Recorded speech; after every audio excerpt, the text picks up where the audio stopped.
look at the state of me. Look, not even shaved.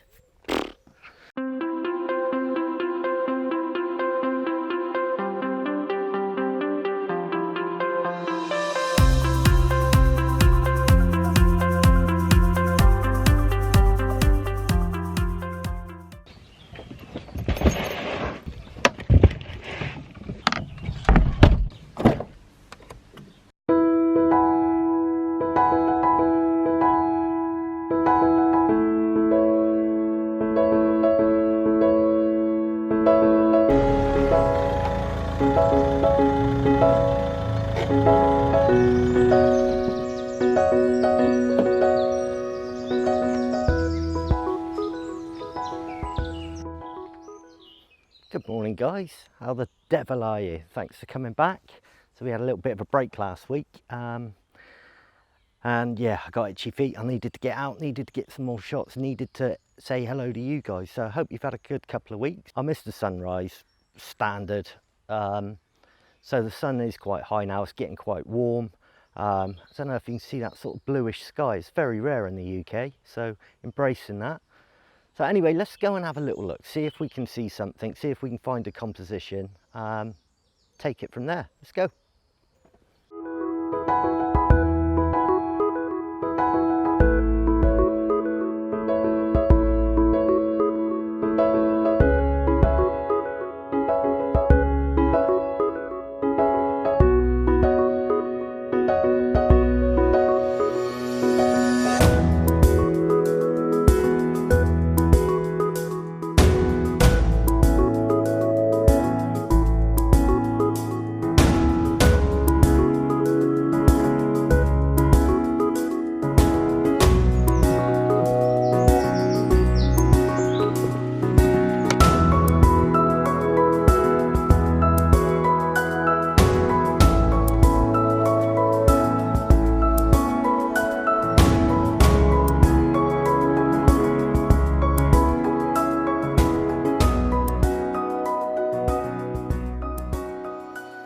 Right, found a little spot, little composition, nothing special, but it's very nice.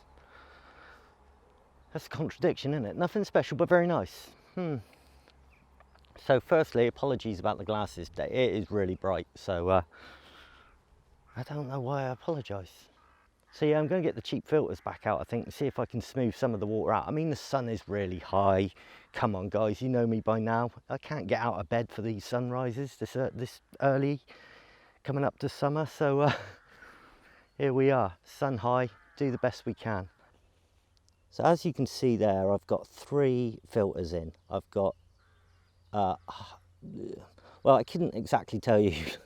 I think it's like a 0.10, 0.6 and a graduated on there. So what I had to do for this shot was to get that sky in there. We are on f/25 ISO 50 at 3.2 seconds. Now, I don't usually like taking the f-stop up that high. However, I needed, because the sun's high, I really needed to get as least light in there as possible, so I could slow down the shutter speed so I could get the smooth water. And then what I did is I changed the settings to about, kept everything the same apart from shutter speed, which I put to about 8 seconds to get the smoothness in the water. And I'm going to try and transition that in Lightroom or Photoshop. So I've taken a couple of different images around about those settings. We've gone through it before. Aperture was f/25. The ISO was 50, keep there's little amount of possible of light coming through, and then just change the shutter speeds, varying anywhere between 2 seconds and 8 seconds. I've taken a couple of compositions, the best one out of those compositions, and what I like you will see right about now.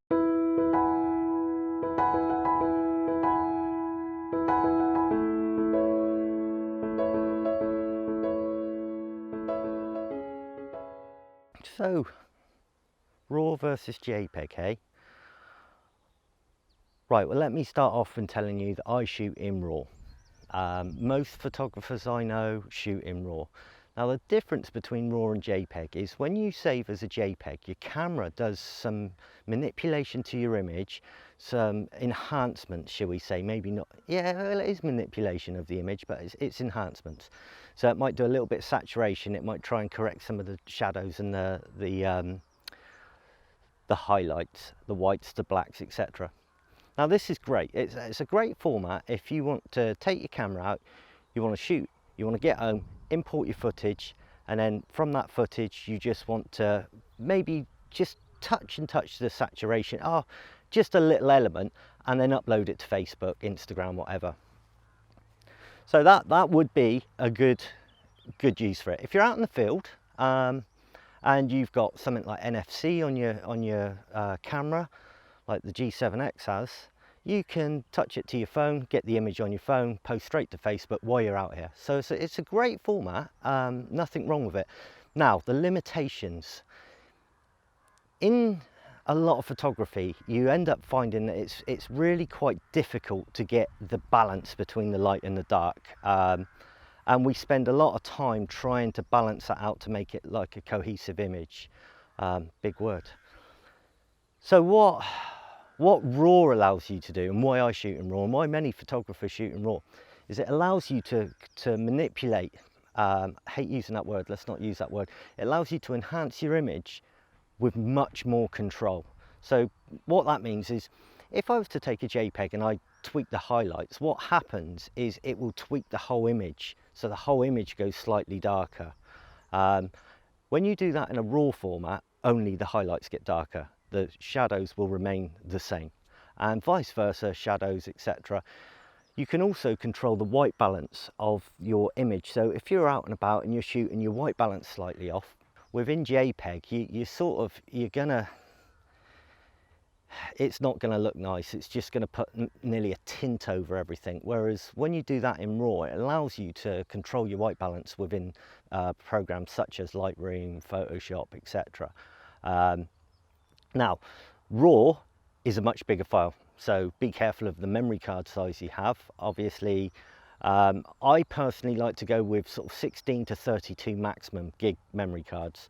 The reason for that is just I don't like to put it all on one card. I like to have it on multiple cards. So if I lose one card gets damaged, I've still got some shots. If there's more you would like to know about it, or some questions around RAW versus JPEG, and you don't feel like I've given you enough out of that, please hit me up and we'll discuss it. Obviously, I'm more than happy to tell you guys. That just leaves me now to go and pack up all my gear down there, if it's still there, and go home and do a little bit of editing.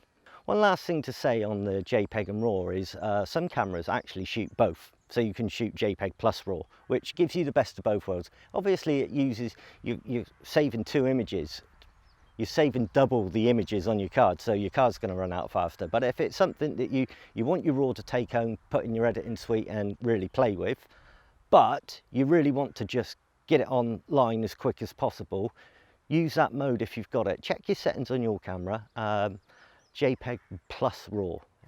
There you go. That's it, guys. That's pretty much it. JPEG versus RAW, JPEG and RAW, just RAW. The choice is ultimately yours. Hopefully I've given you a little insight as to what the difference is and why we may use those in different situations. Anyway, you've been fantastic.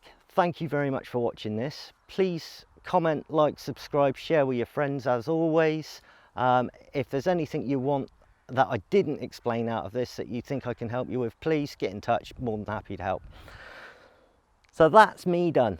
Have a fantastic week. Love to you all. See you on the next one. Bye.